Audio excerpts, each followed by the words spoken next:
আচ্ছা, সো আগের দিন আমরা পড়েছিলাম টর্ট ব্যাপারটা একটু বোঝার চেষ্টা করেছিলাম, বুঝেছিলাম এসেনশিয়াল অফ টর্ট পড়েছিলাম তার জন্য। আর আমরা পড়েছিলাম কি, যে is it law of tort or law of torts. আজকে আমরা পড়বো নেচার অফ টর্ট। ওকে, যে টর্ট কি ধরনের জিনিস। সো ফার্স্ট এক নাম্বার পয়েন্ট লেখ নেচার অফ টর্টে হেডিং কর নেচার অফ টর্ট। ওকে, তো ফার্স্ট এক নাম্বার পয়েন্ট সেটা হলো tort is a civil wrong, যেটা আগের দিনও আমরা লিখিয়েছিলাম, তাই না? এটা হচ্ছে ফার্স্ট নেচার টর্টের।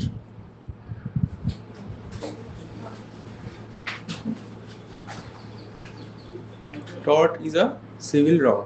সো এটা আগের দিনই ডিসকাস করেছি কেন টর্টকে সিভিল রং বলা হয়। মানে আফটার অল এটা একটা রং, মানে একটা কোনো ভুল, তাই তো? কি করে বুঝবো যে টর্ট হলো?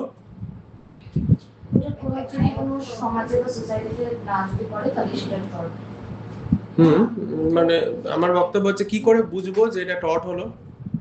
একটা ঘটনাকে কখন আমরা টর্ট বলবো? কার? কোনো একজনের। তার মানে কারোর কোনো কাজ বা অকাজের জন্য। অকাজ মানে অ্যাকচুয়ালি এটা অকাজ নয়, মানে কাজ না করার জন্য।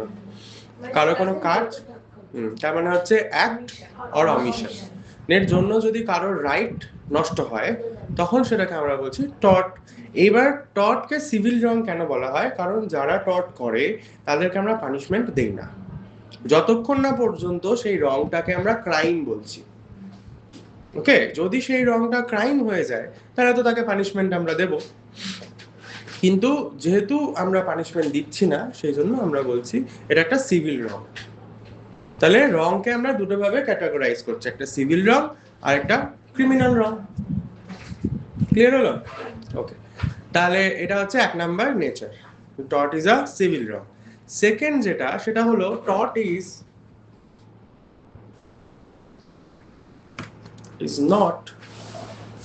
is not mere MERE, হ্যাঁ, is not mere MERE mere a breach of contract or breach of trust.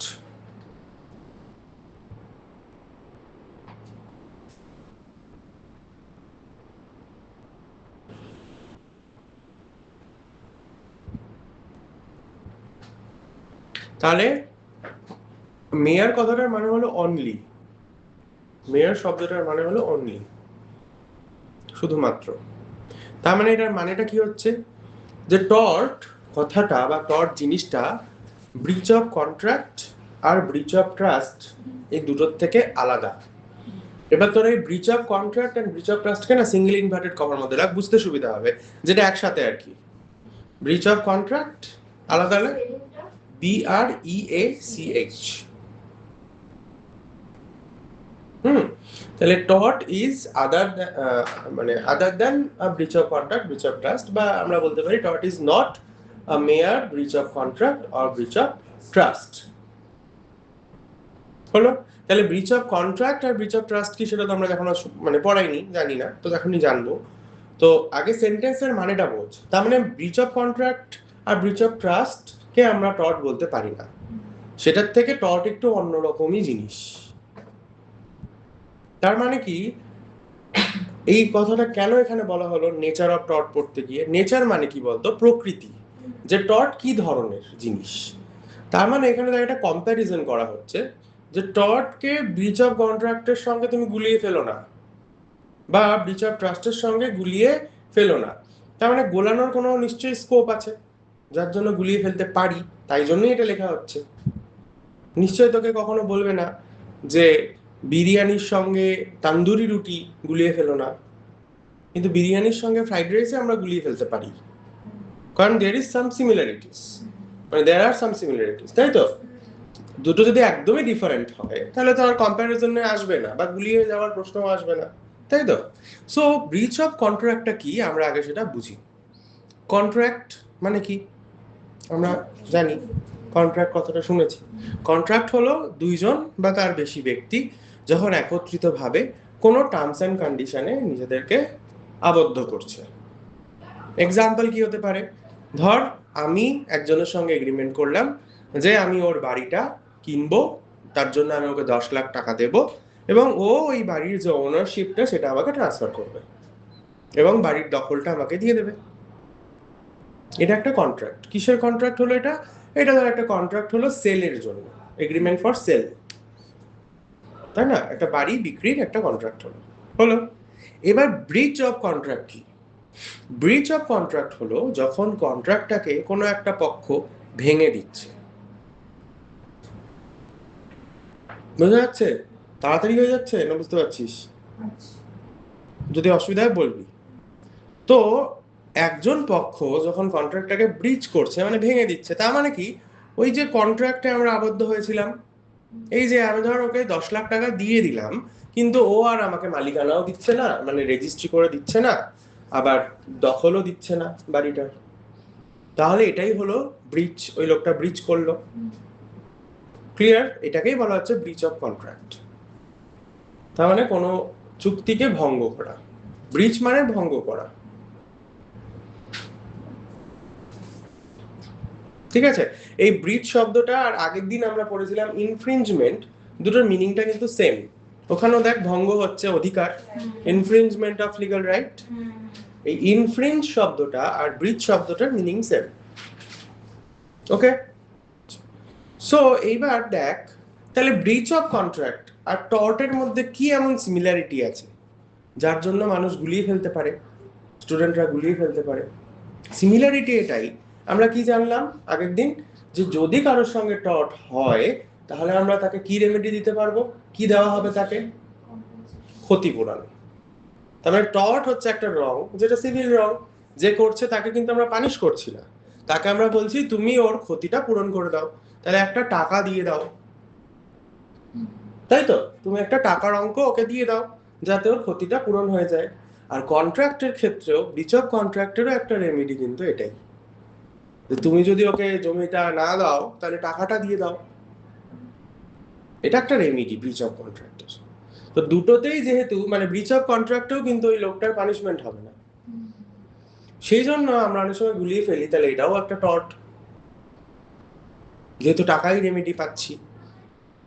কিন্তু বললো এটা টর্ট নয়। কেন নয় দেখি, তোরা যদি কিছু বলতে পারিস।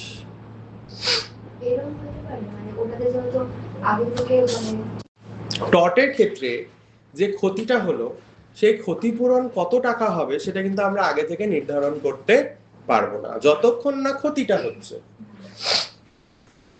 তাই তো? আগের দিনই আমি বোঝালাম, তাই জন্য বলা হয় যেটা আনলিকুইডেটেড ড্যামেজেস।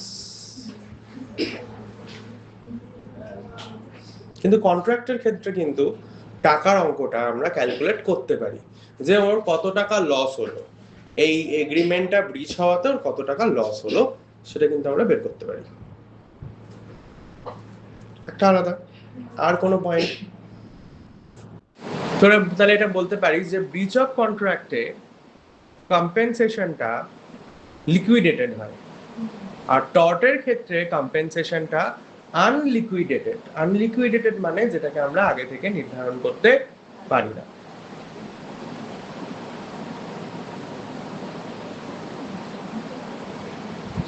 আরেকটা খুব ইজি ডিফারেন্স আছে,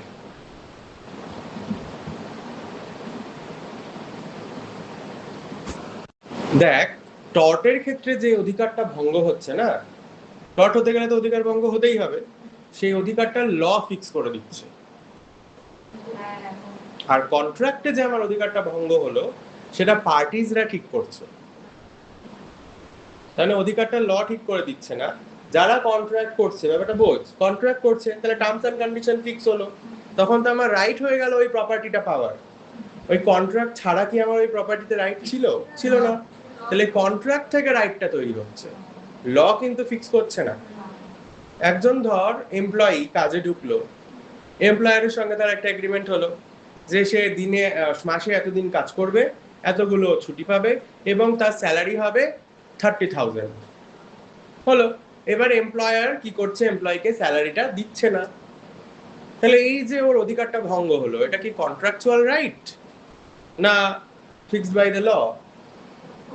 কন্ট্রাকচুয়াল, কারণ 30,000 যে অ্যামাউন্টটা ওটা তো ওরাই দুজনেই মিলে ঠিক করেছে। কথাটা বোঝা গেল? সো কন্ট্রাকচুয়াল রাইট নষ্ট হচ্ছে কন্ট্রাক্ট ব্রিচ অফ কন্ট্রাক্টের ক্ষেত্রে, আর টর্টের ক্ষেত্রে যে রাইটটা নষ্ট হচ্ছে সেটা ল ফিক্স করে দিচ্ছে। তাই জন্যই বলেছে টর্ট কিন্তু ব্রিচ অফ কন্ট্রাক্ট নয়। তাহলে টর্ট হতে গেলে সেই অধিকারটাই ভঙ্গ হতে হবে যেটা ল ঠিক করে দিয়েছে, মানে অ্যাজ পার দ্য ল যেই রাইটটা তুই পাচ্ছিস। যেমন অ্যাশবি ভার্সেস হোয়াইট বলে একটা কেস ছিল, সেখানে একজনকে ভোট দিতে দেওয়া হয়নি। এবার এই ভোট দেওয়ার অধিকারটা কে ঠিক করেছে? ল। বোঝা যাচ্ছে? তখন সেটাকে আমরা টর্ট বলতে পারি। বুঝা গেল? যেমন আরেকটা কেস বলেছিলাম, মিউনিসিপাল কর্পোরেশন ভার্সেস সোহাগবতী, মানে municipal corporation of Delhi versus Subhagwanti, যেখানে একটা ক্লক টাওয়ার ভেঙে পড়ে গেছিল এবং সোহাগবতী ক্ষতিপূরণ পেয়েছিল, তাই তো? তাহলে কার ওই যে আমি যে সেফলি রাস্তা দিয়ে যাব, ব্রিজ ভেঙে পড়বে না, একটা ব্রিজকে মেনটেন করার দায়িত্ব কার ছিল? সরকারের। তাহলে এই অধিকারটা আমাকে কে দিয়েছে? ল দিয়েছে, যে আমি সেফলি যেতে পারলাম না, ক্লক টাওয়ারটা পড়ে গিয়ে আমি ইনজিওর্ড হয়ে গেলাম। বোঝা গেল তো? তাহলে এই যে কিছুদিন আগে তো কলকাতায় একটা এরকম হলো, ভেঙে পড়ে গেল না একটা, কি যেন জায়গাটার নাম, তারাতলা। তারাতলাতে একটা কোন একটা আনঅথরাইজড, মানে অথরাইজেশনটা দিয়েছিল ইল্লিগালি মিউনিসিপাল কর্পোরেশন, ওটা ভেঙে পড়ে গেল বিল্ডিংটা, কতজন কর্মী ক্ষতিগ্রস্ত হলো। কি হলো তাহলে? তাহলে বুঝতে পারছিস, তাহলে এটাই হচ্ছে ব্রিচ অফ কন্ট্রাক্টের সঙ্গে টর্টের ডিফারেন্স। এইবার যদি আমরা বলি trust, breach of trust, trust মানে কি? এখানে ট্রাস্ট মানে কিন্তু ট্রাস্টেড প্রপার্টির কথা বলা হচ্ছে। এখানে ট্রাস্ট মানে বিশ্বাস না, যদিও ট্রাস্ট কথাটা বিশ্বাসের ওপরেই। মানে ট্রাস্টেড প্রপার্টিটা কি হচ্ছে, মানে ধর আমি আমার একটা সম্পত্তি ট্রাস্ট করে দিলাম, মানে কি আমি একটা লোককে নিযুক্ত করে দিলাম। কিসের জন্য ধর ট্রাস্ট করলাম? ধর আমার নাতির জন্য, আমার নাতির পড়াশোনার জন্য। বুঝা যাচ্ছে আমার কথাটা?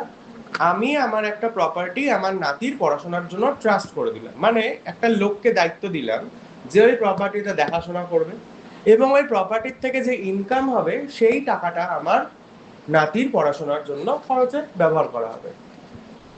তাহলে প্রপার্টিটার কিন্তু মালিকানা আমার কাছে আর থাকলো না, দেখাশোনার দায়িত্ব চলে গেল ওই লোকটার কাছে, আর বেনিফিট পাবে আমার নাতি। তাহলে যে দেখাশোনা করবে তাকে আমরা বলবো ট্রাস্টি। তোরা নোট করে নে, in a trusted property there are two persons. In a trusted property there are two persons.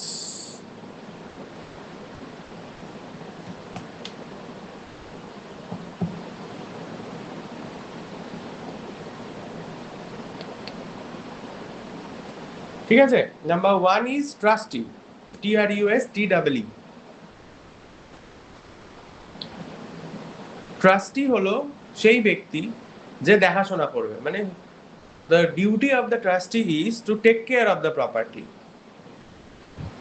The duty of the trustee is to take care of the property.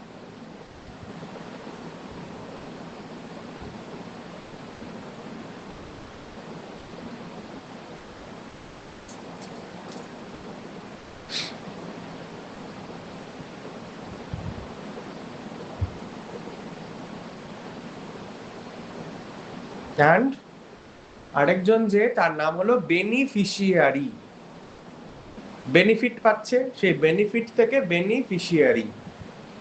বেনিফি বানান তো পারবি, লাস্ট হচ্ছে CIARY, beneficiary, CIARY। ঠিক আছে? বেনিফিশিয়ারিকে who enjoy the benefit from that trusted property, who enjoys the benefit from that trusted property, the benefits from that trusted property.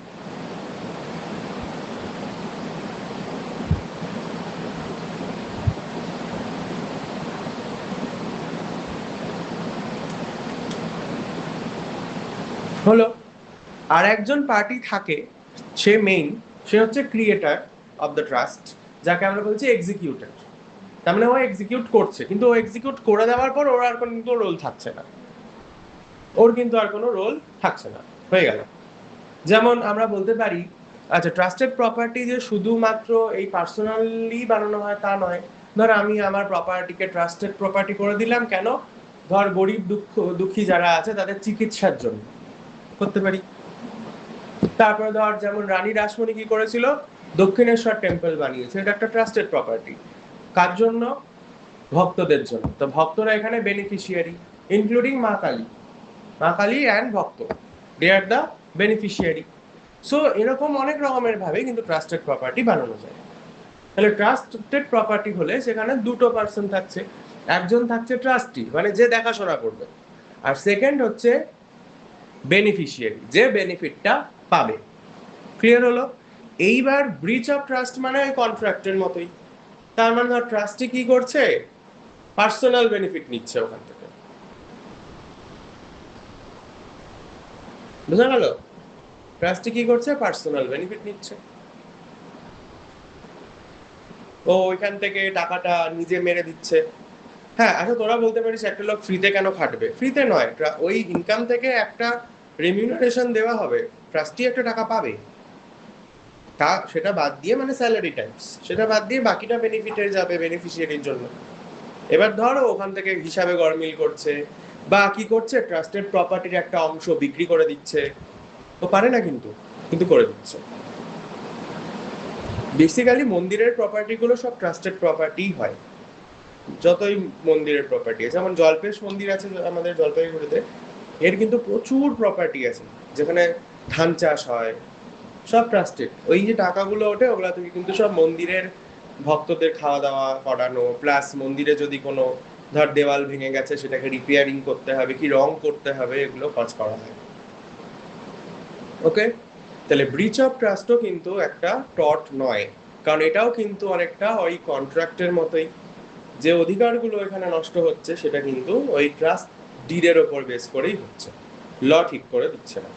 যে beneficiary কি benefit পাবে সেটা ল ঠিক করে দিচ্ছে না, সেটা ওই ট্রাস্ট ডিড যেটা যেটা দিয়ে ট্রাস্টটা তৈরি করা হলো, দলিলটা, সেই ডিডের মধ্যে লেখা থাকছে।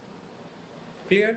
সো এটাও, আর এক্ষেত্রেও কম্পেনসেশনটাও কিন্তু আনলিকুইডেটেড নয়, লিকুইডেটেড। কারণ কত টাকার কি ক্ষতি হলো সেটা কিন্তু আমরা হিসাব করলেই বের করতে পারবো।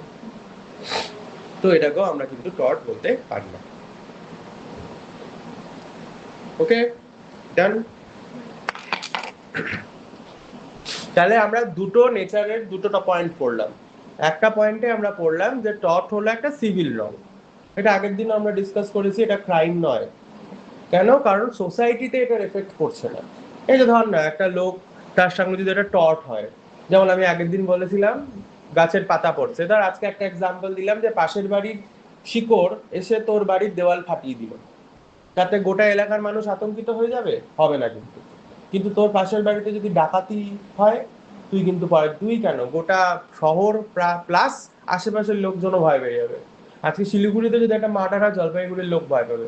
শিলিগুড়িতে যদি ছিনতাই হয়, জলপাইগুড়ির লোক ভাববে যদি এখানেও হয়। গেলে ওগুলো হচ্ছে ক্রাইম। ওকে, গেল। আর সেকেন্ড পয়েন্টটা বুঝলি? থার্ড অ্যান্ড লাস্ট, নেচারের লাস্ট পয়েন্ট হলো tort is redressable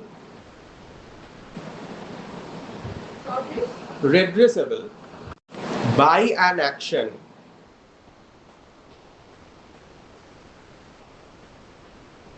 for unliquidated, আগের দিন স্পেলিংটা বলেছিলাম, unliquidated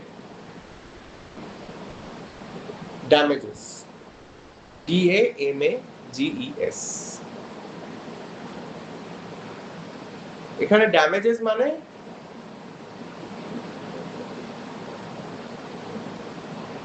ড্যামেজেস মানে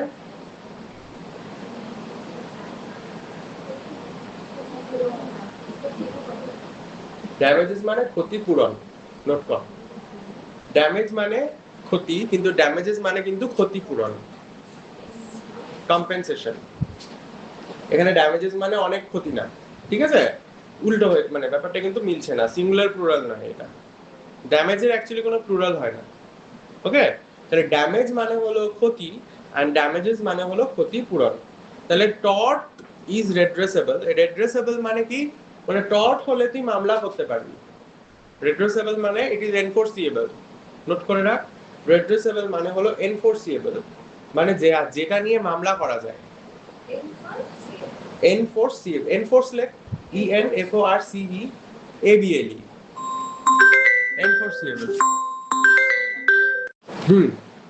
তাহলে টর্ট ইজ রেড্রেসেবল মানে যেটা নিয়ে মামলা করা যায়, বা আমরা এটাকে আরেকটা ওয়ার্ড আছে ইংলিশ ওয়ার্ড, সেটা হচ্ছে এনফোর্সিয়েবল। ঠিক আছে, এনফোর্সিয়েবল কিভাবে, কি মামলা করব, কিসের জন্য, একটা ড্যামেজেস ক্লেম করতে পারবো, ক্ষতিপূরণ চাইতে পারবো। টর্ট হলে তাহলে আমরা আর কিছু করতে পারবো না, ক্ষতিপূরণ পাবো।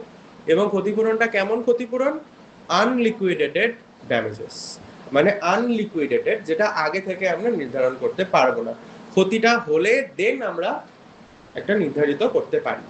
মানে এরকম নয় যে বিভিন্ন টর্টের জন্য আগে থেকেই আমরা একটা চার্ট করে দিলাম যে এটা করলে এত টাকার ক্ষতিপূরণ দিতে হবে, সেটা সম্ভব না।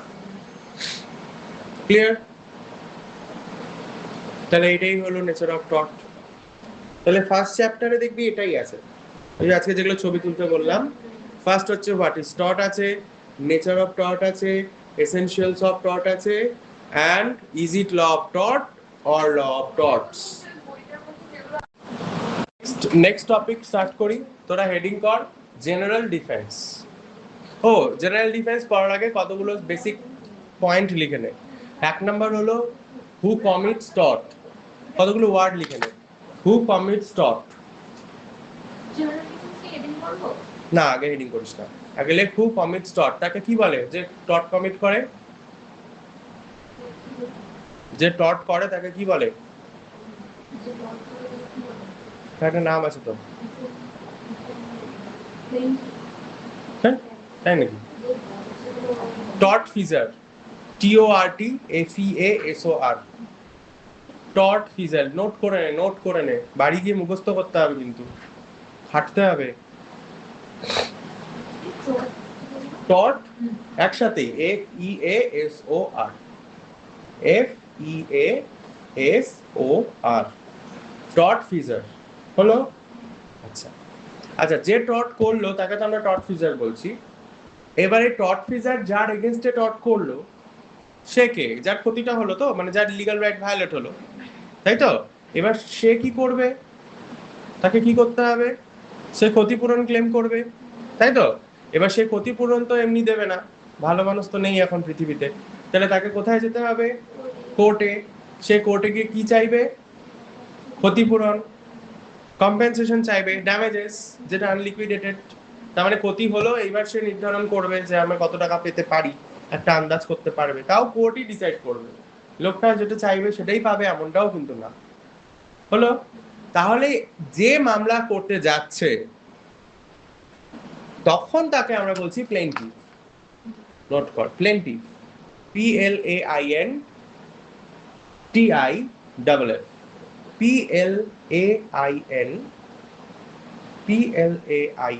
PLAINTIFF, plaintiff. প্লেন্টিফ মানে হু ইনস্টিটিউটস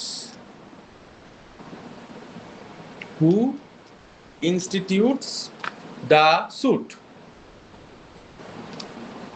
SUIT, suit। এটাকে অনেকে মিসপ্রনাউন্সিয়েশন করে suite, it's not suite, it's suit, SUIT, suit. Clear? তাহলে যে মামলা করছে মানে হু ইনস্টিটিউটস, ইনস্টিটিউটস কথাটার মানে হলো ফাইল করা, সুট মানে হলো মামলা, ঠিক আছে, সুট মানে হলো মামলা। ইনস্টিটিউট মানে ফাইল করা,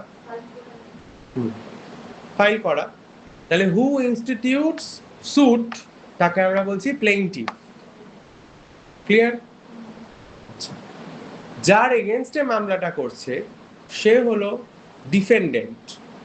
সো নোট কর, against whom the suit is instituted, against whom the suit is instituted is the defendant, against whom the suit is instituted is the defendant. Defendant spelling অনেকেই লাস্টে DENT লেখে, it's DANT. DANT, okay, it's not DENT. DEFEN আবার অনেকে double F লাগিয়ে দেয়, it's not double F, single F. DEFEN DANT. Actually ANT শব্দটা বাদ দিলে কি থাকছে, মানে ওই তিনটা লেটার বাদ দিলে কি থাকছে, ডিফেন্ড। তার মানে কি কোর্টে ও নিজেকে ডিফেন্ড করছে যে না আমি করিনি, বা আমি এত টাকা ক্ষতিপূরণ হয়নি, ওর এতটা ক্ষতি যে আমি এত টাকা ক্ষতিপূরণ দেব। সো ও নিজেকে ডিফেন্ড করছে, তাই তো, কারণ ওর এগেইনস্টে মামলা হয়েছে, সেই জন্য ওর নাম হয়েছে ডিফেন্ডেন্ট। ক্লিয়ার? আর যে মামলা করছে তার নাম কেন প্লেইন্টিফ? কারণ ও যে মামলাটা কোর্টে করবে না, তার জন্য তো ওকে একটা লিখিত বানিয়ে তো কোর্টকে দিতে হবে, কাগজে লিখে দিতে হবে যে আমার এই হয়েছে, অমুক হয়েছে, তমুক হয়েছে। ওই যে বা ওর নাম, যার বিরুদ্ধে মামলা করছে মানে ডিফেন্ডেন্ট, তার নাম, ওগুলোকে তো সব প্রপারলি লিখে একটা ড্রাফট করে তো কোর্টে জমা করতে হবে, মুখে বললে তো হবে না ওখানে গিয়ে, তাই তো? ওই কাগজটাকে আমরা বলি প্লেইন্ট। প্লেইন্ট, PLAINT, প্লেইন্ট। সেই প্লেইন্ট থেকে ওর নাম হয়েছে প্লেইন্টিফ।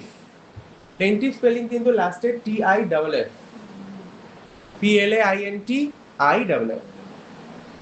ওকে, বোঝা গেল? এবার একটা জাস্ট নর্মাল জেনারেল নলেজ দিয়ে দিচ্ছি। সিভিল মামলা ক্ষেত্রে আমরা বলছি সুট, তাই না? আর ক্রিমিনাল মামলার ক্ষেত্রে আমরা কিন্তু বলি কেস। তো সুট কেস, তাহলে তোর কাছে যদি একটা সুটকেস থাকে, সেটাকে যদি দুটুকরো করিস, একটা হবে সুট, একটা হবে কেস। তাহলে সুট হচ্ছে সিভিল মামলাগুলোকে বলি, অ্যান্ড কেস হচ্ছে ক্রিমিনাল গুলোকেই বলা হয়। মেইনলি জেনারেলি এটাই হয় আর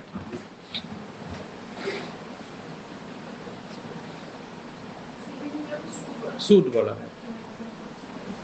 মানে তার মানে এটা না যে সব সিভিল মামলাই সুট হিসেবে রিকগনাইজ করা হয়, তা নয়, মানে এটা জেনারেলি আর কি মনে রাখার জন্য বলছি। সুট শব্দটা ক্রিমিনালে ব্যবহার করাই হয় না, ওখানে সব কেস। ক্লিয়ার? আর এই যে ইনস্টিটিউট শব্দটা, এটা সুটের সঙ্গেই যায়। হ্যাঁ, SUE হচ্ছে সু, সু হচ্ছে ভার্ব, মানে I will sue you, verb. কথাটা বুঝলি? Plaintiff sues the defendant, verb হিসেবে ব্যবহার করা হচ্ছে। আর প্লেন্টিফ ইনস্টিটিউটেড বা institutes the suit against the defendant হচ্ছে, এই সুট হচ্ছে নাউন, এই নাউনের ভার্ব ফর্ম হলো সু। কথাটা বোঝা গেল? যখন কাজ হিসেবে ব্যবহার করা হবে তখন বলবি সু, আর যখন আমি ইনস্টিটিউট করেছি সুট।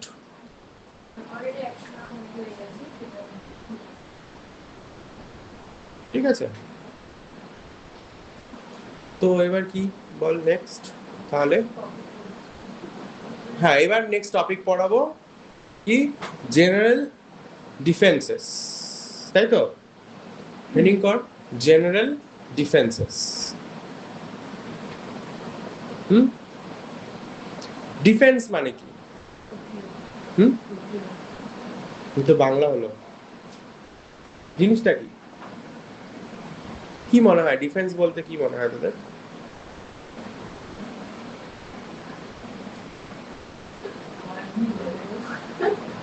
ডিফেন্স মানে হলো এক্সকিউজ। দেখ, আমি যদি তোকে বলি কিরে পড়া হয়নি কেন, পেটে ব্যথা ছিল, কিরে পড়া হয়নি কেন, বাড়িতে গেছিলাম তো তাই, এক্সকিউজ। তো এক্সকিউজ তো তোরা জানিসই, নিয়েওছিস অনেক, যেটাকে আমরা বাংলায় বলি অজুহাত, তাই তো? সো সেটাই হলো ডিফেন্স। তার মানে ডিফেন্স হলো, কে নেবে ডিফেন্সটা কোর্টে মামলার সময়? ডিফেন্ডেন্ট। ডিফেন্ড করার সময় ডিফেন্স নেবে, তাই জন্যই ওর নাম ডিফেন্ডেন্ট, তাই তো? এইবার দেখ ল অফ টর্ট ডিফেন্ডেন্টকে কতগুলো ডিফেন্স বানিয়েই দিয়েছে, কতগুলো এক্সকিউজ ল বলেই দিয়েছে যে তুমি যদি এই এই এক্সকিউজ গুলো নাও এবং সেগুলো প্রমাণ করতে পারো তাহলে তোমাকে আর ক্ষতিপূরণ দিতে হবে না, তাতে প্লেন্টিভের যতই ক্ষতি হোক না কেন। ইন্টারেস্টিং না জিনিসটা? তাহলে প্লেন্টিভের যতই অধিকার ভঙ্গ হয়ে যাক না কেন, ডিফেন্ডেন্ট যদি সেই ডিফেন্স গুলো কারেক্টলি প্রমাণ করে দেয় যে হয়েছে, আমি ক্ষতি করেছি, ওর অনেক ক্ষতি হয়েছে, অনেক অধিকার ভঙ্গ হয়েছে, কিন্তু আমি এই সার্কামস্ট্যান্সেসেই এই কাজটা করেছি, তাহলে কিন্তু ডিফেন্ডেন্ট আর ক্ষতিপূরণ দিতে লায়াবল থাকবে না। হলো? বোঝা গেল? তাহলে আমরা কটা ডিফেন্স করবো টোটাল? কটা ডিফেন্স আছে total? 8টা। There are 8 general defenses in tort. এই ডিফেন্সটা তো শুধু ডিফেন্স লেখা যেতে পারতো, জেনারেল ডিফেন্স কেন লিখেছে? তো যেটা বলছিলাম, শুধু ডিফেন্স তো চ্যাপ্টারটার নাম হতে পারতো, জেনারেল ডিফেন্স কেন লিখেছে বলতো? জেনারেল শব্দটার মানে কি? তার মানে একটা জিনিস জেনারেল বলতে সেটা সবকিছুতেই অ্যাপ্লিকেবল, তার মানে যে কোনো টর্টের ক্ষেত্রেই এই ডিফেন্স গুলো নেওয়া যেতে পারে। ঠিক আছে? আমরা নেক্সট দিন থেকে পড়বো কিছু স্পেসিফিক টর্ট পড়া শুরু করব, মানে টর্টের এক্সাম্পল গুলোকে ডিটেলে পড়বো। আপাতত তো ওপর দিয়ে পড়ছি। তো এই যে স্পেসিফিক যে টর্ট গুলো আছে, যেমন স্পেসিফিক কিছু ক্রাইম আছে, মার্ডার, ডাকাইটি, থেফট, সেরকম স্পেসিফিক কিছু টর্টও আছে। সেই প্রত্যেকটা টর্টেই তুই এই ডিফেন্স গুলো নিতে পারিস, যদি দেখা যায় যে হ্যাঁ এই ডিফেন্সেই তুই কাজটা করেছিস, তখন কিন্তু তুই আর লায়াবল হবি না। ক্লিয়ার? ডিফেন্সটা কি? তাহলে ডিফেন্স হচ্ছে কিছু এক্সকিউজেস যেটা দিলে কোর্ট সেই লোকটাকে আর লায়াবল করবে না। ক্লিয়ার? তাহলে ফার্স্ট ডিফেন্সটা কি? ভলেন্টি নন ফিট ইনজুরিয়া, এটাও ওই ল্যাটিন ম্যাক্সিম। দেখ তোরা জেনারেল ডিফেন্সেস চ্যাপ্টার একটু বের কর বই থেকে, বইটা আছে না? ভলেন্টি VOLENTI, তারপরে নন ফিট NONFIT, সেকেন্ড চ্যাপ্টারটা বের কর, দেখ জেনারেল ডিফেন্সেস। নন ফিট ইনজুরিয়া, INJURIA, ইনজুরিয়া INJURIA। ওখান থেকে স্পেলিং গুলো দেখে দেখে লেখ, সুবিধা হবে। 1 নাম্বারটাই লেখ আপাতত।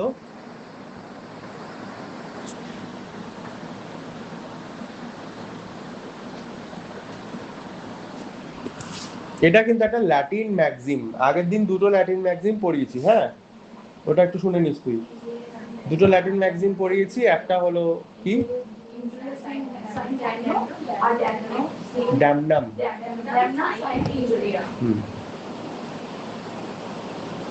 ম্যাক্সিম মানে হলো প্রবাদ বাক্য, যেমন বাংলাতেও আছে গাছে কাঁঠাল গোপে তেল বা অতি লোভে তাঁতি নষ্ট, ওরকম লয়ে মানে লটা অ্যাকচুয়ালি কিছুটা ল্যাটিন থেকে এসছে। সো ওখানকার যে প্রবাদ বাক্যগুলো আছে ওগুলো লয়ের প্রিন্সিপালের মধ্যে আমরা পেয়ে যাই। ওকে? তাহলে ভলেন্টি নন ফিট ইনজুরিয়া মানেটা কি বলতে পারবি? যেখানে প্লেন্টিভ, আমি আগে একটা গল্প বলি। দেখ আমি গেছি সার্কাস দেখতে, সার্কাস তো এখন উঠেই গেছে বলতে গেলে, কখনো তোরা গেছিলি? গেছিস? ওখানে কি হয়, হাতি টাতি দেখা যায়? দেখা যায় তো, হাতি, কখনো হিপোপটেমাস থাকে, হ্যাঁ এরকম অনেক রকম অ্যানিমাল দিয়ে খেলা দেখানো হয়, তাই তো? একটা টেন্টের মতো টাঙানো হয়, ওগুলো এনে তারপরে অনেক যারা বামন থাকে তারা থাকে, তারপরে অনেকে জিমন্যাস্টিক করে এই দড়ি দিয়ে ঝুলে ওই দড়িতে, তাই তো? তো ওই সার্কাস দেখতে গেছি, তো আমার কি মনে হলো আমি একদম সামনের চেয়ারে বসে দেখবো, আমার ইচ্ছা হলো না পেছনে বসবো, তো আমি একদম সামনের চেয়ারের যে টিকিটটা হয় আমি সেই টিকিটটাই কাটলাম, কেটে বসলাম। এবার সার্কাস হতে হতে একটা হাতি আমায় দিল লাঠি, এবার আমার পাটা ফ্র্যাকচার হয়ে গেল, হয়ে গেল, বুঝতে পারছিস? এবার আমি ওই সার্কাসের এগেনস্টে, আমি তো হাতির এগেনস্টে মামলা করতে পারবো না, আমি সার্কাসের এগেনস্টে মামলা করলাম, কর্তৃপক্ষের এগেনস্টে, যে তোমার হাতি আমাকে লাথি মেরেছে, তো আমার পা ফ্র্যাকচার হয়ে গেছে, আমাকে ট্রিটমেন্টের জন্য এখন ক্ষতিপূরণ দাও, তোমার টেক কেয়ার করা উচিত ছিল হাতিটাকে। হলো? এবার দেখ একটা ইন্টারেস্টিং ফ্যাক্ট, আমি নিজের ইচ্ছাতেই কিন্তু ওখানে গিয়ে বসেছি, আমি টিকিটটা নিজে কেটেছি, সামনের চেয়ারটা আমি নিজেই চুজ করেছি, তাহলে আমি কি ক্ষতিপূরণ চাইতে পারি? একটা হাতি, সেটা একটা ফেরোসিয়াস অ্যানিমাল, তার যদি হঠাৎ করে সে পাগল হয়ে যায়, সেটার দায় তো, হ্যাঁ প্রপার প্রিকশন নেওয়া ছিল, বাট পুরোটা তো সম্ভব না একটা লোকের পক্ষে বা কর্তৃপক্ষের পক্ষে, যে কখন হাতি পাগল হয়ে যাবে সেটা তো জানা সম্ভব না। তাহলে তাদের হাতি আমায় যদি ক্ষতি করে তার জন্য কি আমি টাকা চাইতে পারি? যদি না ল আমাকে প্রোভাইড করে, যদি ল এর কোনো জায়গায় লেখা থাকে না তাও তুমি টাকা পাবে, সার্কাস দেখতে গিয়ে মারলে তাতে দোষ থাকুক না থাকুক তুমি টাকা পাবে, তাহলে ব্যাপারটা আলাদা। কিন্তু যদি এরকম কোনো ল না থাকে আমি কি ক্লেম করতে পারি? না। তার মানে কি, যেখানে প্লেন্টিভ নিজেই কনসেন্ট দিচ্ছে ডিফেন্ডেন্টকে এবং ও নিজেই রিস্কটা নিচ্ছে যে ওর ক্ষতি হতে পারে, যেমন তুই ক্রিকেট খেলা দেখতে গেছিস, সচিন একটা 6 মারলো, বলটা গিয়ে তোর চোখে লাগলো এবং তোর চোখটা নষ্ট হয়ে গেল, তুই চোখে দেখায় মানে অন্ধ হয়ে গেলি তুই একটা চোখে, তুই সচিনের এগেনস্টে মামলা করতে পারবি? না, কারণ তুই নিজে টিকিট কেটে খেলা দেখতে গেছিস। যদি ফুটবল খেলে, ফুটবল খেলতে গিয়ে হয় না অনেক সময় পা ডিসলোকেটেড হয়ে যায় পড়ে গিয়ে, সে মামলা করতে পারবে? পারবে না। কেন পারবে না? কারণ সে নিজেই তো খেলতে গেছে। তার মানে ডিফেন্ডেন্ট যদি প্রমাণ করে দেয় যে প্লেন্টিভ নিজেই ওই রিস্কটা নিয়েছে, তাহলে কিন্তু ডিফেন্ডেন্টকে আর মানে ক্ষতিপূরণ দিতে ও লায়াবল থাকবে না, ওকে আর ক্ষতিপূরণ দিতে হবে না। বোঝা গেল? এটাই হচ্ছে ভলেন্টারি নন ফিট ইনজুরিয়া। তার মানে এটার মিনিং কি ইংলিশে? where the plaintiff where the plaintiff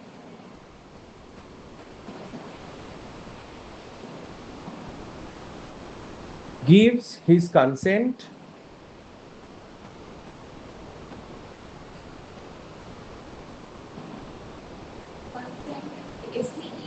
ACNT consent consent to take consent to take any risk of injury.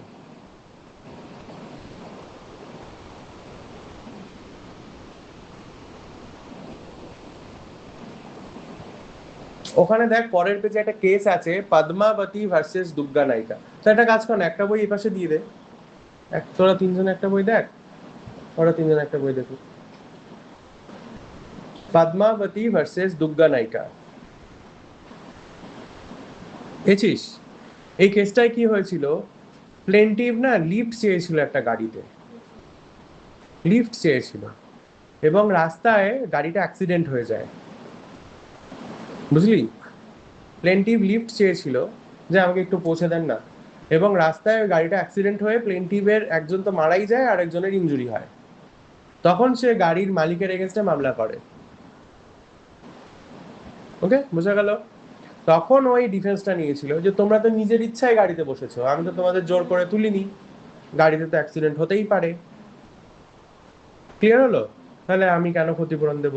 এবং কোর্ট এটাই ডিক্লেয়ার করে যে না, ক্ষতিপূরণ দিতে হবে না। ওকে, বোঝা গেল পদ্মাবাসী ভার্সেস দুর্গা নায়িকা কেসটা? তাহলে এটা, হ্যাঁ তো এটা কিন্তু একটা example of volenti non fit injuria. বোঝা গেল ডিফেন্সটা clearly?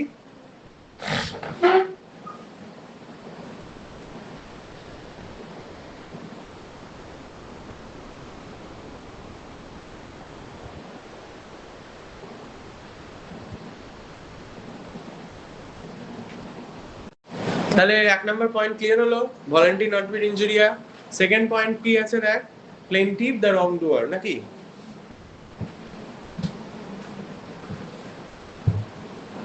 প্লেন্টিভ the wrong doer, note কর second point, plaintiff the wrong doer, wrong ডুয়ার।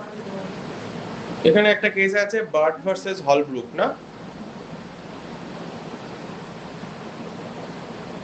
এটা অনেকগুলো পেজ আছে, উল্টে যা উল্টে যা, অনেক পরে পাবি প্লেন্টিভ দ্য রং ডুয়ারটা। ভলেন্টারি নন ফিট ইনজুরিয়া অনেকটা ডিসকাস করা আছে এখানে।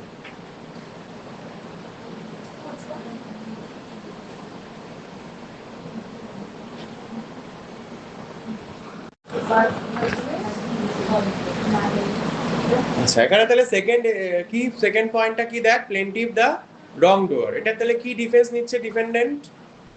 নামে দেখ, বলতে পারবি না তোরা আন্দাজ করে? ডিওইআর, ডুয়ার মানে যে করে, বল। প্লেন্টিভ দ্য রং ডুয়ার, তার মানে প্লেন্টিভ নিজেই ভুল করেছে, প্লেন্টিভের ভুলের জন্যই প্লেন্টিভের ক্ষতি হয়েছে, ঠিক আছে? তার মানে প্লেন্টিভ নিজের ভুলের জন্যই ওর ক্ষতিটা হয়েছে, তা আমি কেন ক্ষতিপূরণ দিতে যাব? আমি তো ডিফেন্ডেন্ট, প্লেন্টিভ নিজের ভুলের জন্যই ওর ক্ষতি হয়েছে, তো তার জন্য আমি কেন ক্ষতিপূরণ দেব? আমি কি, আমার তো কোনো দোষ নেই। মানে ধর আমার বাড়িতে গেটে লেখা আছে কুকুর হইতে সাবধান, ঠিক আছে? এবার বাড়িতে কুকুর আছে, এইবার প্লেন্টিভ কি করেছে, ভোরবেলা ও ফুল চুরি করতে আমার বাড়ির ভেতর ঢুকেছে, এবার আমার কুকুরটা ওকে কামড়ে দিয়েছে, এবার ও আমাকে বলছে তুমি ক্ষতিপূরণ দাও। তা আমি কেন দেব? তুমি তো নিজেই ট্রেসপাস করেছো আমার জমিতে, আমার পারমিশন ছাড়া তুমি আমার বাড়িতে ঢুকেছো, লেখা আছে কুকুর হইতে সাবধান, সেটাকেও তুমি ইয়ে করেছো, ইগনোর করেছো, তার জন্য কি আমি লায়াবেল না তুমি নিজে লায়াবেল? তার মানে প্লেন্টিভেরও কিন্তু উচিত, মানে এই যে তুই রাস্তা দিয়ে হাঁটছিস না, তোরও উচিত রাস্তাটা দেখে পার হওয়া। তুই যদি নিজেই ভুলভাল করে রাস্তায় হাঁটিস, একটা গাড়ি এসে যদি তোকে মেরে দেয়, সেটা কি গাড়ির লোকের দোষ? সো তোরও ডিউটি নিজেকে টেক কেয়ার করা। তা তুই নিজের ভুলের জন্য যদি নিজের ক্ষতি হয়, সেটার জন্য তো তুই ডিফেন্ডেন্টকে লায়াবল করতে পারবি না। সেটাই হচ্ছে সেকেন্ড পয়েন্টটা। তাহলে এখানে ডিফেন্ডেন্ট কি প্রমাণ করে দিল, যে প্লেন্টিভ নিজেই রং করেছে এবং সের কারণেই ওর ওই ক্ষতিটা হয়েছে, ঠিক আছে? এক একটা করে পড়বি আর দেখবি মাথাটা একটু করে খুলবে, তাই না? লজিক্যাল হয়ে যাবে ব্রেনটা আস্তে আস্তে তোদের। সো এইখানে গল্পটা একটু উল্টো হয়ে গেছিল, বার্ট ভার্সেস অলব্রুক যে কেসটা, সেখানে সুন্দর ডিফেন্সটা চালিয়ে দিয়েছিল মানে ডিফেন্ডেন্ট, কিন্তু লাস্টে গিয়ে ডিফেন্ডেন্ট হেরে যায়, মানে ডিফেন্ডেন্টকে ক্ষতিপূরণ দিতে হয়েছিল। কেন বলতো, গল্পটা বলি। ডিফেন্ডেন্ট কি করেছিল, ওর জমিতে কতগুলো স্প্রিং গান ফিক্স করে রেখেছিল, মানে ওই এলাকায় ঢুকলে অটোমেটিক ওই গানগুলো ফায়ার হয়ে যাবে, হলো। এবং প্লেন্টিভ ট্রেসপাস করে, যেরকম আমি আমার গল্পে দিলাম, বললাম ওরকমই, প্লেন্টিভ উইদাউট পারমিশন ঢুকে যায় এবং ওই স্প্রিং গান থেকে শর্ট হয়ে যায় এবং প্লেন্টিভের গায়ে লেগে যায় স্প্রিং গানটা। এবার প্লেন্টিভ গিয়ে মামলা করে, তো ডিফেন্ডেন্ট ওই প্লেন্টিভ দ্য রং ডুয়ার পয়েন্টটাকেই তুলে ধরার চেষ্টা করে, কারণ ও ট্রেসপাস করেছে জন্যই ওর ক্ষতি হয়েছে, কিন্তু ডিফেন্ডেন্ট হেরে যায়। কেন? কারণ কোনো নোটিশ টাঙানো ছিল না যে এখানে স্প্রিং গান ফিক্স করা আছে, আসবেন না, ঠিক আছে? সেই জন্য ডিফেন্ডেন্ট হেরে যায়, এখানে প্লেন্টিভ ক্ষতিপূরণ পেয়ে যায়, বোঝা গেল? শুধু এইটুকুর জন্য। সেই জন্যই তোরা দেখবি যদি কোনো জায়গায় ইলেকট্রিক তার, কেন এই যে বিভিন্ন এখন ট্রেনের সব তো ইলেকট্রিফিকেশন হয়েছে, দেখবি এত ভোল্টের তার আছে, লেখা আছে, কেন? তোকে জানাতে হবে তো, এটা হচ্ছে for your notice, for your knowledge, যে ওখানে এত ভোল্টের তার আছে। দেখবি বিভিন্ন টাওয়ার গুলো থাকে না, এই এয়ারটেল জিও, দেখবি ওখানেও ইলেকট্রিকের ওয়্যার বেছানো থাকে, সেখানেও দেখবি লেখা আছে এত ভোল্টের ইলেকট্রিক ওয়্যার যাচ্ছে, কেউ ট্রেসপাস করবেন না, ঠিক আছে? যদি না লেখা থাকে তাহলে কিন্তু ডিফেন্ডেন্ট লায়াবল হবে। ক্লিয়ার? বোঝা গেল? সেই জন্যই আমি আমার গল্পটা যখন বললাম, আমি কিন্তু বলেছি যে আমার বাড়ির গেটের সামনে লেখা ছিল যে কুকুর হইতে সাবধান, যদি না লেখা থাকে তাহলে কিন্তু আমি লায়াবল হব। ক্লিয়ার? ব্যাস, এটাই হচ্ছে সেকেন্ড পয়েন্ট। থার্ড কি আছে? একটা কে, ও লিখে নিবি। সেকেন্ড পয়েন্টটা নোট করতে পারিস, where the plaintiff suffers the injury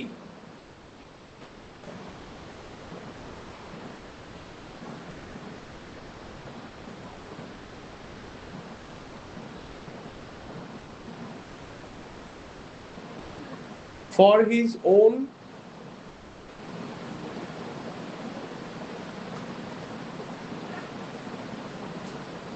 accord, ACCORD of wrong, তার মানে ও নিজেই রং করছে, মানে অ্যাকর্ড অফ রং, মানে ওর নিজেরই রঙের জন্য ওর ক্ষতিটা হচ্ছে। এক্সাম্পল, এটা কিন্তু কেসটা অ্যাকচুয়ালি ডিফেন্ডেন্টকে সাপোর্ট করছে না, কিন্তু আমাদের এটা বুঝিয়ে দিচ্ছে এই কেসটার মাধ্যমে যে কখন ডিফেন্ডেন্ট নিজেকে বাঁচাতে পারবে। যদি ও নোটিশটা দিত তাহলেই বাঁচাতে পারতো। সেই কেসটা প্লেন্টিভের ফেভারে গেলেও নোট করতে পারিস বার্ড ভার্সেস হলব্রুক। ও পরীক্ষায় কিন্তু অনেক সময় কেস তুলে কোশ্চেন আসে, জানিস? একটা কেস তুলে দিল, বললো এটা কি রিলেটেড লেখো, ধর বার্ড ভার্সেস হলব্রুক দিয়ে দিল, এবার ওটাকে এক্সপ্লেন করতে হবে, তখন তোকে বুঝতে হবে তার মানে এটা প্লেন্টিভ দ্য রং ডুয়ার, তার মানে জেনারেল ডিফেন্স। তাহলে আগে জেনারেল ডিফেন্স এক্সপ্লেন করে প্লেন্টিভ দ্য রং ডুয়ার এক্সপ্লেন করবি, কেসটাকে এক্সপ্লেন করবি।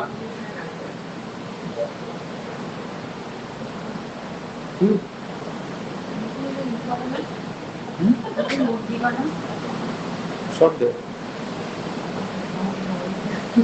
মানে আমার প্রথম কয়দিন আমি একটু ভিতটাকে আগে তোদের তৈরি করি, এখন নোট দিলে তোরা, মানে এটা আমার প্রিভিয়াস এক্সপিরিয়েন্স থেকে বলছি, সেই নোট তোরা পড়তে বসবি পরীক্ষার 7 দিন আগে, পড়বি না, তখন গিয়ে না তোদের মাথা কাজ করবে না, তখন নোটের মতোই পড়ে থাকবে, তোরা গুগল করে দেখে যাবি পরীক্ষা দিতে, যেটা আমি চাইছি। এতে কি হবে, নাম্বার কম পাবি, ফেলও করে যেতে পারিস। সো বেটার এখন থেকে পড়বি। আমি ওই জন্য বললাম রোজ লিখতে দেবো, হ্যাঁ, কারণ ইচ্ছা করে না তোদের পড়াশোনা করতে, কারোরই ইচ্ছা করে না। আর অনেকে ল পড়ার একটা ইন্টেনশন থাকে, হ্যাঁ পড়বো, ফার্স্ট সেমিস্টারে এসে দারুণ পড়াশোনা করবো, তো ওটা থাকে মোটামুটি 1 মাস 1.5 মাস, তারপরে বন্ধুদের সঙ্গে ঘুরতে যাওয়া, কলেজে ক্লাস না হওয়ার বাহানা, অনেক রকম ব্যাপার চলে আসে, তখন আর পড়াশোনা করতে ইচ্ছা করে না। তো এই ঘুরে ফিরে পরীক্ষার একদিন আগেও অনেকে পড়তে বসে, যে না আজকে তো পড়তেই হবে, কালকে পরীক্ষা, তখন গিয়ে কি পড়বো, তাই না, সাজেশন খোঁজে, সাজেশন আসলো না, শেষ।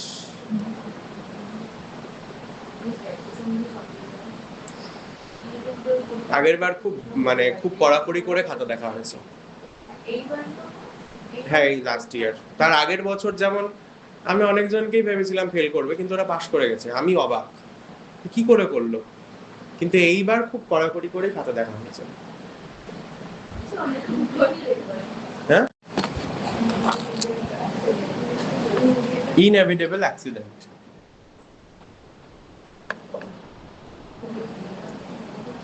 লিখে নে, নোট করে নে, ইনএভিটেবল অ্যাক্সিডেন্ট।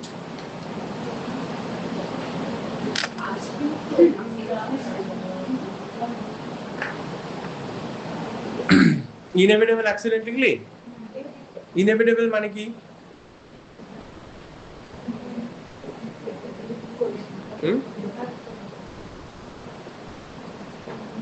অ্যাক্সিডেন্ট তো হঠাৎ করে হয়, ওর মধ্যে হঠাৎ শব্দটা আছে।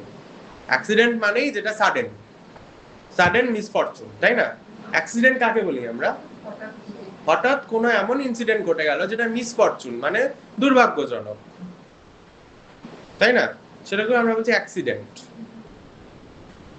তাই তো? তাহলে আমরা আগের দিন যেমন বললাম না, দেখ প্রত্যেকটা ওয়ার্ড এখানে কিন্তু ইম্পর্টেন্ট। যেমন আমি তোদের আগের দিন পড়ালাম ইনফ্রিঞ্জমেন্ট অফ লিগ্যাল রাইট, মানে কোন পয়েন্ট পড়াতে গিয়ে বলেছিলাম?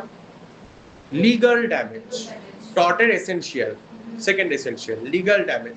আমি কি বলেছিলাম? দেখ টর্টের এসেনশিয়াল কিন্তু শুধু ড্যামেজ নয়, লিগ্যাল ড্যামেজ। তার মানে নিশ্চয়ই শুধু ড্যামেজ লিখলে যদি হতোই, তাহলে কেন লিগ্যাল ড্যামেজ লিখবে? তাহলে ড্যামেজ আর লিগ্যাল ড্যামেজ আলাদা। তারপরে আমরা বের করলাম যে না, সত্যি আলাদা। লিগ্যাল ড্যামেজ মানে অ্যাকচুয়ালি ক্ষতিই নয়, লিগ্যাল ড্যামেজ মানে অধিকার ভঙ্গ হওয়া, ক্ষতিটা ইম্পর্টেন্ট নয়। ঠিক সেরকমই দেখ এখানেও এই থার্ড এসেনশিয়ালটা, আরে থার্ড জেনারেল ডিফেন্সে শুধু অ্যাক্সিডেন্ট লিখতেই পারতো, কিন্তু এখানে লিখলে ইনএভিটেবল অ্যাক্সিডেন্ট। তার মানে সব অ্যাক্সিডেন্ট কিন্তু এখানে ডিফেন্স হিসেবে নেওয়া যাবে না। তার মানে কিছু অ্যাক্সিডেন্ট আছে যেগুলো এভিটেবল অ্যাক্সিডেন্ট, ইনএভিটেবলের অপোজিট এভিটেবল। আর কিছু অ্যাক্সিডেন্ট আছে যেগুলো ইনএভিটেবল। এই ইনএভিটেবল কথাটার মানে হলো যেটাকে কোনোভাবেই আটকানো সম্ভব নয়, মানে আনঅ্যাভয়েডেবল, যেটা হবেই। নোট কর, ইনএভিটেবল শব্দটার মানে হলো আনঅ্যাভয়েডেবল।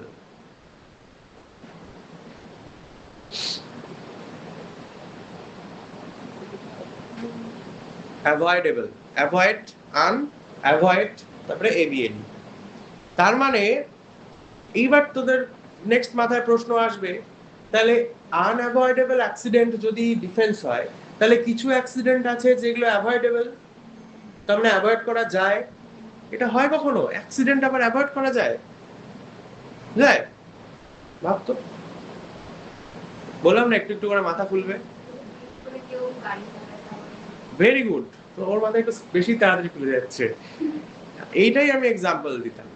আজকে যদি আমি ড্রিঙ্ক করে ড্রাইভ করি, তো ডেফিনেটলি একটা অ্যাক্সিডেন্ট হতেই পারে, হবেই তা নয়, হতে পারে। এবার ড্রিঙ্ক করে যদি আমি ড্রাইভ করে অ্যাক্সিডেন্ট করি, তাহলে আমি অ্যাক্সিডেন্ট অ্যাভয়েড করতে পারতাম যদি আমি নিজে ড্রাইভটা না করতাম বা ড্রিঙ্ক করে ড্রাইভ না করতাম। বুঝতে পারছিস? একটা জায়গায় লেখা আছে যে সামনে স্কুল, স্পিডটা কমিয়ে দিতে বললো যে 20-তে চালান, সামনে স্কুল আছে, স্কুল অ্যাহেড লেখা থাকে না দেখবি রাস্তার ধারে, আমি ওখানে 80-তে চালাচ্ছি, একটা স্কুলের স্টুডেন্টের গায়ের উপর দিয়ে আমি বাইকটা চালিয়ে দিলাম বা গাড়িটা চালিয়ে দিলাম, তাহলে এটাকেও কিন্তু অ্যাভয়েড করা যেতে পারতো যদি আমি স্পিড লিমিটটা মানতাম, কিন্তু আমি মানিনি। তাহলে দেখ, কিছু কিছু অ্যাক্সিডেন্ট আছে যেগুলোকে আমরা অ্যাভয়েড করতে পারি, সেরকম অ্যাক্সিডেন্ট কিন্তু ডিফেন্ডেন্ট ডিফেন্স হিসেবে নিতে পারবে না, যে এটা তো অ্যাক্সিডেন্ট ছিল বলা যাবে না, যদি সেটা ডিফেন্ডেন্ট অ্যাভয়েড করতে পারতো। কিন্তু কিছু অ্যাক্সিডেন্ট আছে যেগুলো অ্যাভয়েড করা যায় না, সত্যি সম্ভব না। যেমন ধর গাড়ির ব্রেকটা ফেল হয়ে গেছে, technical default of the vehicle, ভেহিকেলেরই টেকনিক্যাল ডিফল্ট, সেই গাড়ি তুই কি করে থামাবি? সেই গাড়ি গিয়ে তো অ্যাক্সিডেন্ট হয়েই গেল। সেটা কিন্তু আনঅ্যাভয়েডেবল, মানে অ্যাভয়েড করা সম্ভব না, যেটাকে আমরা বলছি ইনএভিটেবল। সেই অ্যাক্সিডেন্ট গুলোকে ডিফেন্ডেন্ট ডিফেন্স হিসেবে বলতে পারে, যদি প্রমাণ করতে পারে ডিফেন্ডেন্ট যে সেটা ইনএভিটেবল অ্যাক্সিডেন্ট ছিল, আমি চাইলেও ওই অ্যাক্সিডেন্টটাকে আমি আটকাতে পারতাম না, তাহলে কিন্তু ডিফেন্ডেন্টটার ক্ষতিপূরণ দিতে বাধ্য থাকবে না। ক্লিয়ার হলো? না, এবার যদি এরকম হয় যে গাড়িটা টাইম টু টাইম টেকনিক্যালি মানে সার্ভিসিং করানো বা ওগুলো উচিত ছিল, দরকারি ছিল, কিন্তু করেনি, তার জন্য ব্রেকের তারটা ছিঁড়ে গেছে বা এসকেলেটরের তার ছিঁড়ে গেছে, তখন কিন্তু ডিফেন্ডেন্ট লায়াবল হবে, কারণ ওটা অ্যাভয়েড করতে পারতো যদি ও গাড়িটা টাইম টু টাইম সার্ভিসিং করাতো বা ফিটনেসটা চেক করাতো। তো ওকে দেখাতে হবে যে কোনোভাবেই আমার ওটা অ্যাক্সিডেন্টটাকে আমি অ্যাভয়েড করতে পারতাম না, তখনই সেটা ডিফেন্স হবে, আদারওয়াইজ সব অ্যাক্সিডেন্ট কিন্তু ডিফেন্স নয়। ক্লিয়ার হলো? তাহলে দেখ, প্রত্যেকটা ওয়ার্ড কিন্তু এখানে ইম্পর্টেন্ট, একটা ওয়ার্ড সরিয়ে দিলি তোর মানেটাই পাল্টে যাবে। তুই যদি ডিফেন্স লিখতে গিয়ে শুধু অ্যাক্সিডেন্ট লিখিস, তোর কিন্তু মানেটা পাল্টে যাবে, সব অ্যাক্সিডেন্ট কিন্তু ডিফেন্স নয়। ক্লিয়ার? এখানে ওই যে কেসটা যেটা ভলেন্টিয়ার নট ফিট ইনজুরি লিখেছিলি, এখানেও এই কেসটা আসবে, পদ্মাবতী ভার্সেস দুর্গা নায়িকা। ওখানে ইনসিডেন্টটা কি বলেছিলাম, কি হয়েছিল?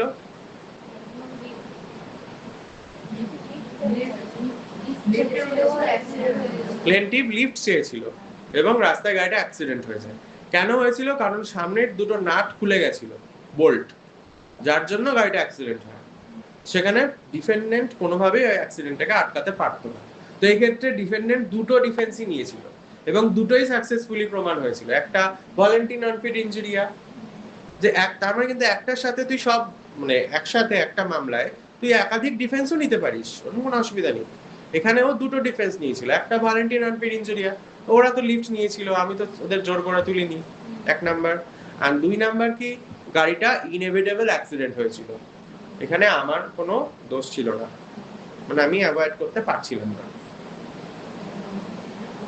হলো? ক্লিয়ার? তাহলে ইনএভিটেবল মানে লিখেছিস তো?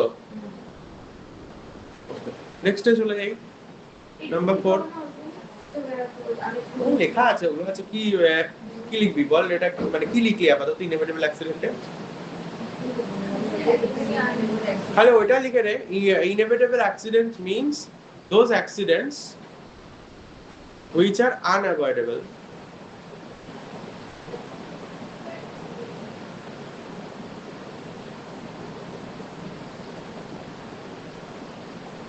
inevitable accidents are those accidents which are unavoidable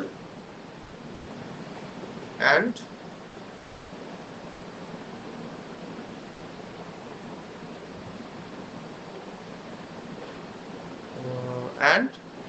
which must be occurred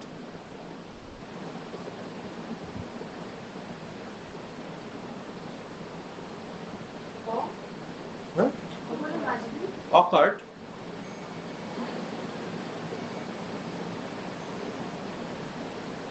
which must be occurred in a sudden incident.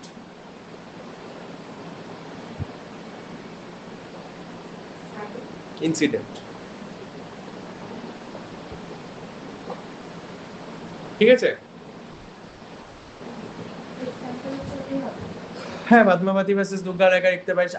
আরেকটা কেস আছে, ওখানে হয়েছিল কি গুলি চালিয়েছিল, তো গুলির যে একটা খোলা হয় না, গুলি চালালে একটা গুলির একটা খোলস থাকে যেটা পড়ে, হ্যাঁ, ওটা ছিটকে গিয়ে একজনের চোখে লেগেছিল, তো সেটাও ইনএভিটেবল অ্যাক্সিডেন্টে ভালো ডিফেন্স হিসেবে লেগেছিল। ওটা একটা কেস আছে, কেসের নামটা কি ভুলে গেলাম, দেখ ওখানে আছে বইয়ের মধ্যে কি কি কেস আছে দেখ। হ্যাঁ, স্ট্যানলি ভার্সেস ওটা দেখ তো। আরেকটা কেস আছে, দুটো কুকুর নিয়ে দুজন বেরিয়েছিল, দুটো কুকুরের মধ্যে ঝগড়া লেগে যায় এবং একজন কুকুরের ঝগড়াটাকে আটকাতে গিয়ে আরেকজনের ক্ষতি করে ফেলে, মানে লাঠি দিয়ে হয়তো মারতে গেছিল, সেই লাঠিটা অন্য একজনের গায়ে লেগে যায়। তো সেটা এখানে আমরা ইনএভিটেবল অ্যাক্সিডেন্ট হিসেবে ও আর ডিফেন্ডেন্ট আর লায়াবল হয় না।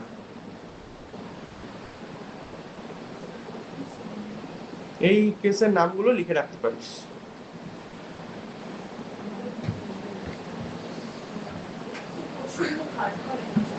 সেটা ডিপেন্ড করে তোর পড়াশোনার উপর।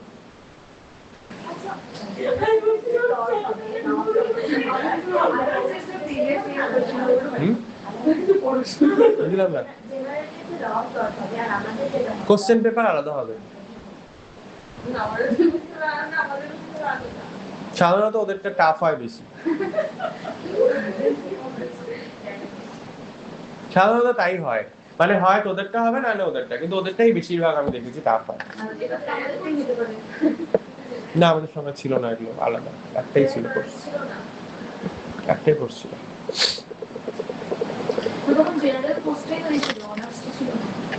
না, একটাই কোর্স ছিল, বিএল।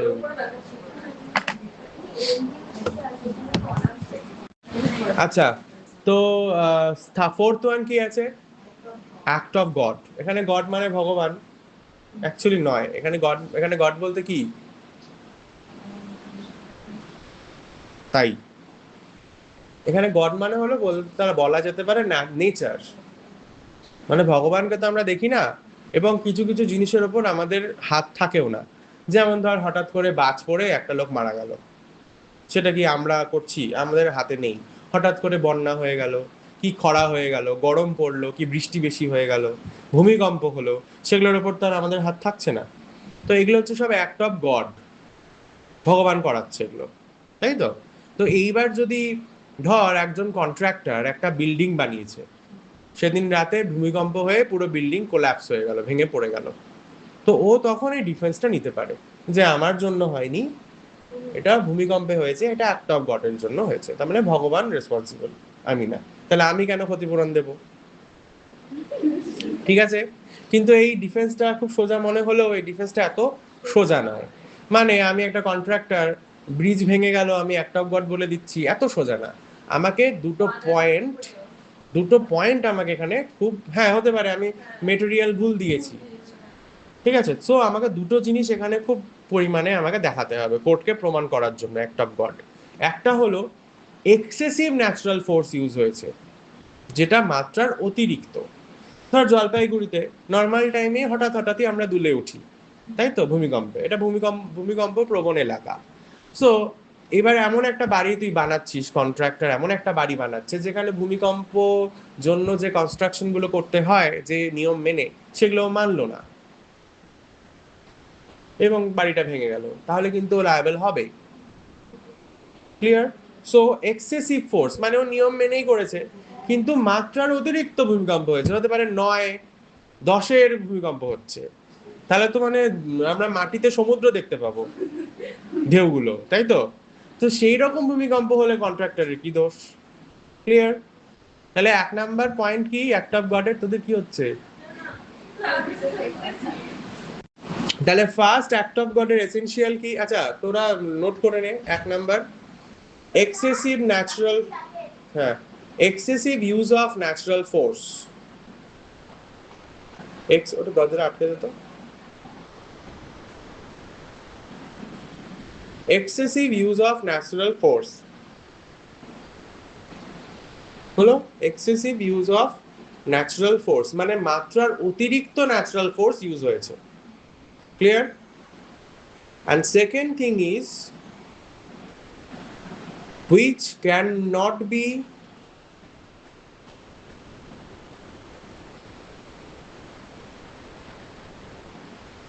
premeditated premeditated প্রিমেডিটেট কথাটা ঠিক যাচ্ছে না, এটা খুব সুন্দর ওয়ার্ড আছে, দাঁড়া। অ্যান্টিসিপেটেড, প্রিমেডিটেট কেটে দে, হ্যাঁ। Which can not be anticipated. Anticipated কথাটার মানে হলো যেটা আগে থেকে আমরা আন্দাজ করতে পারছি না। দরকার হলে নোট করে নে, যেটা আগে থেকে আন্দাজ করা সম্ভব নয়।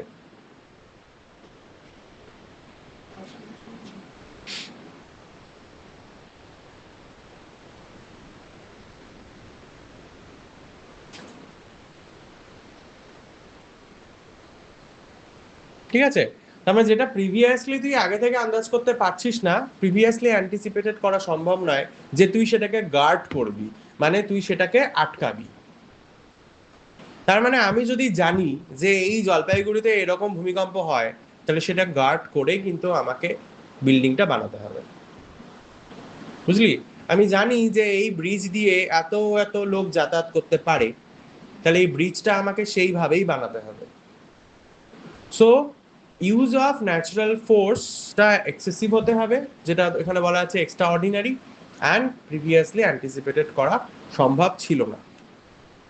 ওকে? তখনই অ্যাক্ট অফ গড ডিফেন্সটা নেওয়া যাবে, নাহলে তো সবকিছুতে অ্যাক্ট অফ গডের উপর চাপিয়ে দেওয়া যেতেই পারে, সেটা কিন্তু সম্ভব না। ঠিক আছে? নেক্সট আর কি আছে?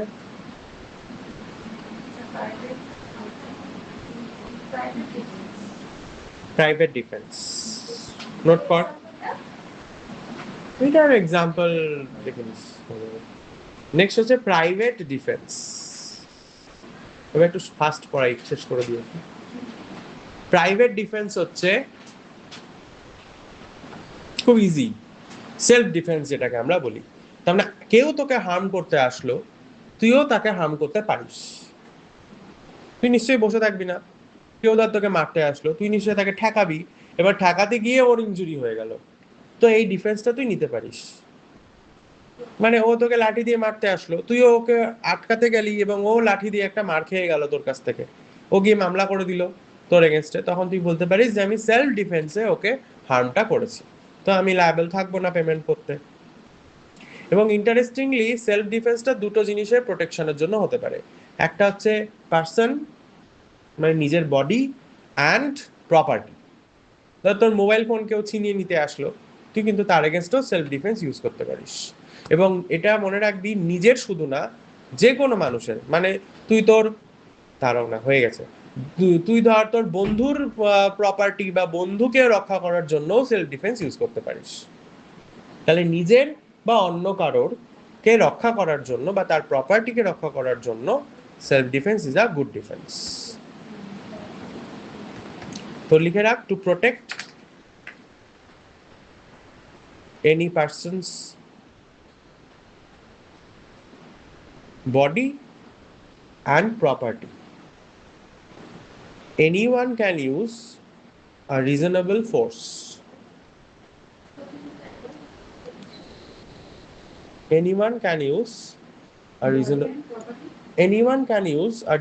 force কি লিখলি লাইনটা বলতো ফোর্স ফুল স্টপ অ্যাকচুয়ালি কথাটা না উল্টো হলে বেশি ভালো শোনাবে মানে anyone can use a reasonable force to protect the any persons body and property তো it is private defence okay বা এটাকে আমরা সেলফ ডিফেন্স বলতে পারি তো মনে রাখবি এটা একটা খুব ভালো ডিফেন্স ক্রাইমের ক্ষেত্রেও ইনফ্যাক্ট ক্রাইমের ক্ষেত্রে তুই কাউকে মানে কোনো ব্যক্তিকে মার্ডারও করে ফেলতে পারিস এই ডিফেন্স নিয়ে হত্যাও করে ফেলতে পারিস এবং তোকে কোর্ট ছেড়ে দেবে কেন তুই সেলফ ডিফেন্সে করেছিস কিন্তু সব ক্ষেত্রে নয় কখন হবে সেটা আমরা যখন বিএনএস পড়বো ভারতীয় ন্যায় সংহিতা তখন জানতে পারবো ওকে নেক্সট নেসেসিটি মিস্টেকটা আজকে বাদ দে নেসেসিটি তারপরে কি নেসেসিটি হ্যাঁ নেসেসিটি হলো খুব ইজি নেসেসিটি কথাটার মানে কি দরকার তাই তো তো এটার একটা খুব সুন্দর এক্সাম্পল আছে মানে ধর একটা বস্তি এলাকা একটা বাড়িতে আগুন লেগেছে তো আগুনটা নিশ্চয়ই পরপর লেগে যাবে তো গোটা বস্তি এলাকা বা পাশাপাশি অনেক বাড়ি তো সেখানে কি হবে বাড়িটা মানে আগুনটা কিন্তু ইজিলি স্প্রেড হয়ে যাচ্ছে সেখানে একটা লোক কি করলো মাঝখানে একটা বাড়িকে ভেঙে দিল বাড়িটাকেই ভেঙে গুড়িয়ে দিল কেন যাতে আগুনটা স্প্রেড না হয় ওইটুকু পর্যন্ত গিয়ে আটকে যায় হলো এবার যার বাড়ি ভাঙলো সে মামলা করে দিল তুমি আমার বাড়ি কেন ভাঙলে আমার প্রপার্টি কেন নষ্ট করলে তখন ওই ডিফেন্সটা নিতে পারে যে অনেক বড় একটা হার্মকে রক্ষা করার জন্য আমি এই ছোট হার্মটা করেছি কারণ নাহলে তোমার বাড়ি এমনিও আগুনে পুড়ে যেত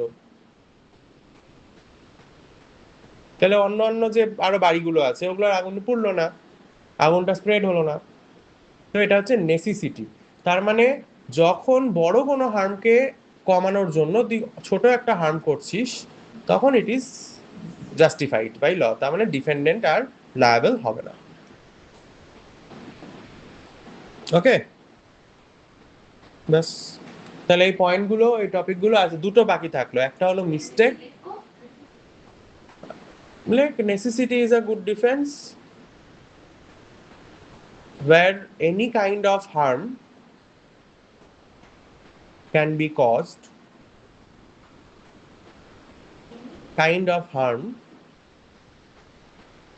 can be caused by the defendant to prevent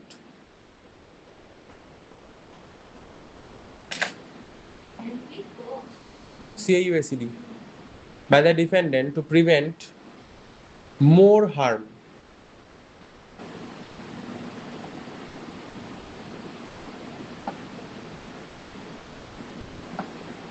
তাহলে মোর হার্ম থেকে প্রিভেন্ট করার জন্য অল্প ক্ষতি করা যেতে পারে ঠিক আছে সো বাকি থাকলো মিস্টেক অ্যান্ড স্ট্যাটুটরি অথরিটি আজকে পড়ালাম না কেন একটু বোঝাতে হবে আর মাথা তো আর তোদের ঢুকছে না অনেকক্ষণ হয়ে গেল তো সো ওটা নেক্সট দিন ফ্রেশ মাইন্ডে শুরু করব আর তোদের কাছে মানে অনুরোধ তোরা ভালো করে পড়ে আসবি আর তুই আগের দিনে রেকর্ডিং শুনবি আজকের রেকর্ডিংও আমি গ্রুপে পাঠিয়ে দিচ্ছি দরকার হলে এটাও শুনে নিবি প্রিপেয়ার হয়ে আসবি নেক্সট দিন লিখতে দেব যে কোনো টপিক শর্ট নোট দেবো আর কি ধর 1 পাতা লিখতে হবে বা 1.5 পাতা লিখতে হবে যে কোনো টপিক দেব লেখার জন্য যেটাই হোক পারফেকশন এখনই হতে হবে না বাট যেটাই লিখবি যেন ঠিক হয় মানে লিখতে দিলাম চাঁদ সম্পর্কে তুই লিখলি মানে সূর্য সম্পর্কে ওরকমটা যেন না হয় আমি ডেটটা বলে দিচ্ছি